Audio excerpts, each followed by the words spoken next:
It's a journey. You may have seen the first applications. I have to say, for me, it was first experience to use an avatar, but I got so fast accustomed to it, so I'm fascinated by the capabilities which we have. And I know it will take some time, but for me, this is the next phase, the next big phase of development in the virtual world. And we are very proud that together with our partners, we can work on creating the first use of this technology for the public good. Klaus, thank you very much. Julie, I mean, Accenture are already using the metaverse on quite a massive scale internally. Can you talk a little bit about your engagement with this project and also about the wider applications for the metaverse in business? Great. Well, let's start with business, and we'll start with one number, $1 trillion.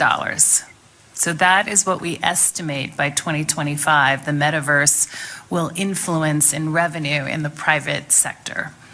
And that really is going to cross three big areas. So it's super simple: consumer, enterprise, and industrial.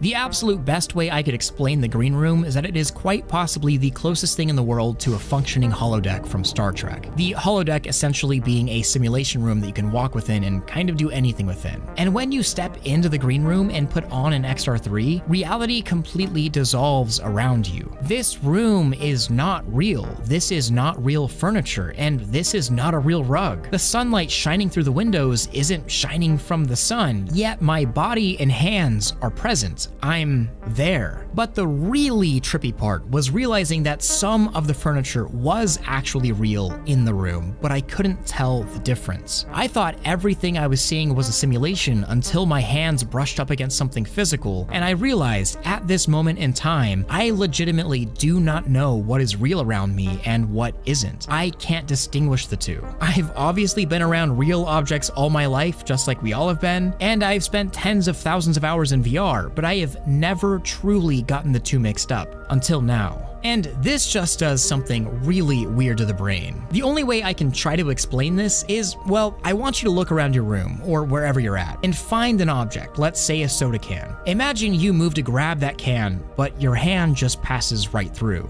You realize at that moment that the can was virtual the whole time. It kind of makes you really look around and wonder what else is or isn't actually there. And that's kind of one of the craziest parts of mixed reality this high resolution, both in cameras and in displays. Those lines become blurred enough that you have no choice but to be immersed. Immersion is believing you're in a place, and nothing can make you more immersed than legitimately not knowing where you are and what's around you. The possibilities of something like this are insane, but we'll touch back on that in a second. Also within the Green Room, I was able to test drive a Formula 1 car, but instead of the typical VR game virtual hands that don't match up with your own, the entire wheel was masked out and replaced with a virtual one, allowing my actual arms and hands to be in-game. And I'm not much of a car sim type of person, but this was incredible, leading to me getting lost in the simulation and experiencing a very harsh time distortion effect. What I thought was 10 minutes was closer to an hour, and by the time I was finished driving, I realized that I actually couldn't remember what was physically in front of me, where virtual reality started and where physical reality stopped. It wasn't until I took off the headset that I was reminded of my actual surroundings. That is... Oh! Sorry, I got so distracted. So the final room on this trip is the experimental room, where some of the crazier research is done. Wait, so behind that door is... things that you are not feeling. Oh. And this is where I experienced probably one of the most uncanny feelings in my life, like total chills up my spine. You know that feeling like there's someone in the room, or like someone is staring at you, or just something's off? Just that general uneasy feeling? Well, that's what it feels like to have a full-scale metahuman stare at you, making faces in mixed reality this good. It's honestly pretty terrifying feeling a human presence in front of you, full size and looking almost as real as other humans around you, but knowing that this isn't a real person. All of the sensations that we've evolved to feel are still there, but there's just something off. And I know some people debate this, and that's fair, but feeling is believing, and well, I'm a believer. Brushing the avatar's arm and feeling warmth and tingles on my fingers and hairs stand up on my arms, this is actual phantom sense, and it's an evolutionary thing, like there's no debate here. Or feeling actual shock when I poked one of the metahumans and having them react, it's incredibly uncanny. I almost had this feeling like they were going to jump out at me or start chasing me. It's almost like a fight or flight instinct was kicking in. I think it's just a weird feeling of being in the presence of something that looks alive but isn't. And of course, I was also shown a more practical version of this test where I was placing down mixed reality furniture, which looked great and super realistic, but tables don't give me chills up my spine when they stare at me, so you can imagine which had a greater impact on me. But all I can really say as the takeaway is, what the hell? Like I said, I've been in VR long enough with all sorts of devices from cheap to expensive, and I have never mixed up reality and virtual reality. But here I am, second guessing things even more than I did with my original XR3 demo, and I thought that was crazy. But I think the real crazy part is that a year ago, I thought this technology was years away, and that was optimistic. That this was the best we were going to have for a long time, and that good mixed reality was even further away. But Varjo says this isn't even as good as it can get. Behind closed doors, it can and is even crazier. Which begs the question, if this is how good things are now with the available products, just imagine what is behind these closed doors. I'm always looking for the most immersive or craziest virtual reality technology out there to get that initial feeling of getting in VR for the first time. But what happens when that threshold is crossed and people really can't tell what's real and what isn't real right in front of them? When the lines get blurred so much that you're practically in your own hardware-based trip? Is this a beautiful thing, or is it a terrifying thing? Or maybe somewhere in between? Is it just another piece of tech, just another screen, or is it Pandora's box? Once opened, people never view typical reality as the same. I think this is a very valid question. It's not that existential when you think about it, because while businesses are using this technology to design cars or aid with training, the commercial world tends to take things in unexpected ways, and you never know where this could go. And I think now is both the perfect time to get excited for this sort of thing, but also to take it very seriously. Virtual reality and augmented reality isn't just Pokemon Go or Half-Life Alyx and floating hands. It is legitimately a perception-altering technology at this level. And mixed reality like this at this fidelity is so close to being in everybody's hands, and not costing $8,000. Shoot, the Quest Pro, meme or not, is releasing in just about 10 days, and that is a device literally built for mixed reality. Not quite as good as this, but it's also a fraction of the price, and that's exactly what's going to keep happening. Before you know it, VR and mixed reality and eventually augmented reality will just be one technology even better than this is, and it'll be in everyone's hands. And it's all happening so much faster than I anticipated. Every time we feel like the industry has settled, a company like Varjo is going to come through around the corner and push the envelope even further, just blurring those lines between virtual and reality until maybe there is no line. And what was out of reach as a dream for most people is quickly becoming more and more accessible. We've just got a very interesting future ahead of us. I kind of just hope we're ready for it, because if you think about how society has changed pre-phone or pre-social media to now, I think we're on a weird paradigm shift that will sort of change a lot of things.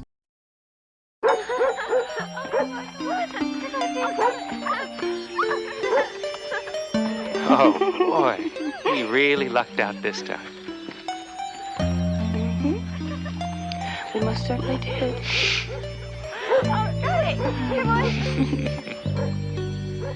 Girls, don't go too far away. We're gonna eat soon. Yeah, all right. You happy? Oh.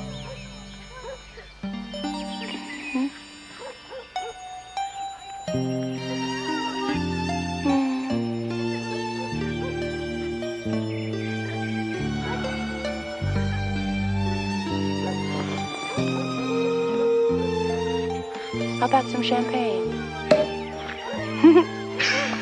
I should have known you'd have that covered.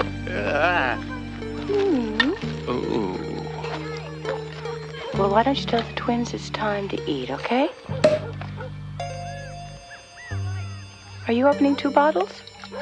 What's that, darling? I thought I heard you open another bottle. What other bottle? That was the strangest echo. What echo? Never mind. Go call the girls, okay? Okay. Girls! Let's go! Come on!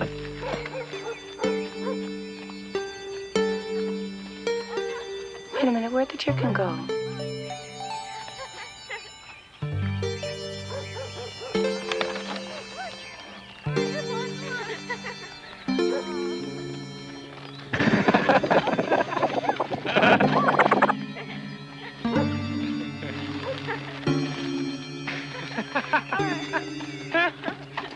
I'm starving. I'm starving. I'm more starving than you are. No way. Goodness gracious, you'd think you'd never seen food before. You okay, honey? Yes. I guess so. It's the strangest thing. You okay, honey? You just asked me that. You okay, honey? Why do you keep saying that? Saying what? You keep asking me if I'm okay. I only said it once. No, you said it 3 times. Here.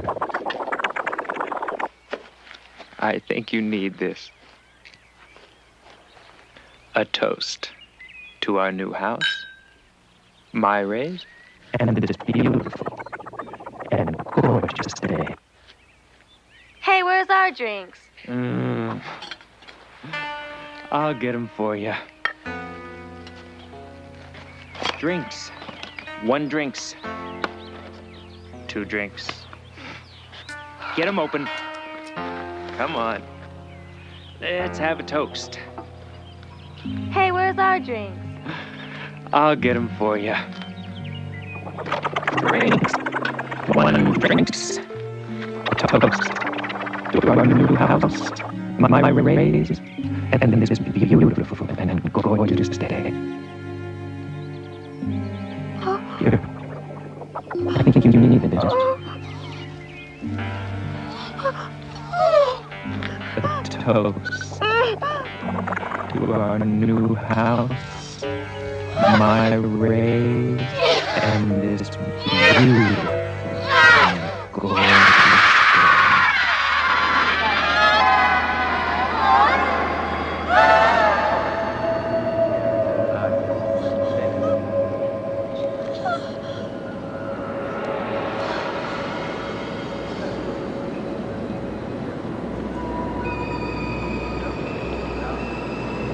Attention all workers. There is a level-free acid rain alert. Anti-corrosion procedures are in effect. Daily productivity reports will be delayed 10 minutes. Please stand by.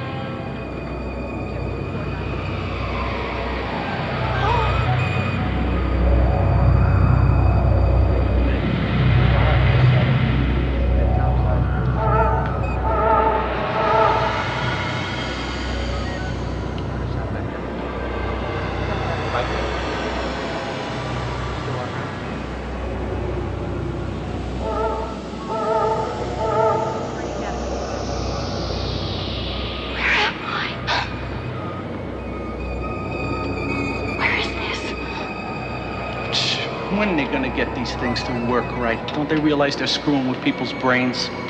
Okay, lady, just settle back. Everything's okay. You still got 6 minutes left. 6 minutes? What are you talking about? Now, just before you came out of it, were things like repeating? Yes, they were, yeah. Yeah, I think I know what it is. Oh, I don't understand. What's happening? This is a dream. It's a horrible dream. No, this is reality, lady. That picnic and family stuff, that's the dream. Look. About 5. Now you just hold still a minute and I'll get you back there for your last 6 minutes, okay? But then you gotta go back to work. Now just settle back and take it easy, okay? Well, that ought to do it. Okay, lady, back you go.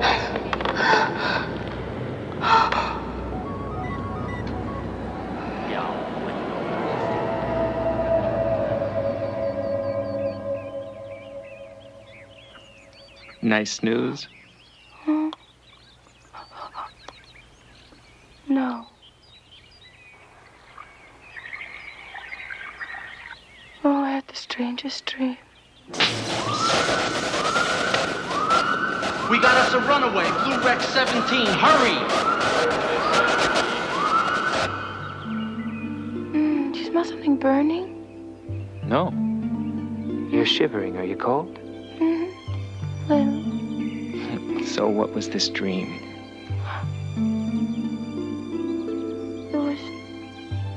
It's fading so fast. I was some kind of worker in a factory in the future. Oh, horrible. I can't explain it. I tried to cut the power, but the isolator wouldn't trip. It wouldn't make any difference. Too late for this one anyway. I'm so glad I'm back. So am I. I love you. I love you too. Can I stay here with you? Forever? Yes. Stay with me here. Forever. Wish you died happy.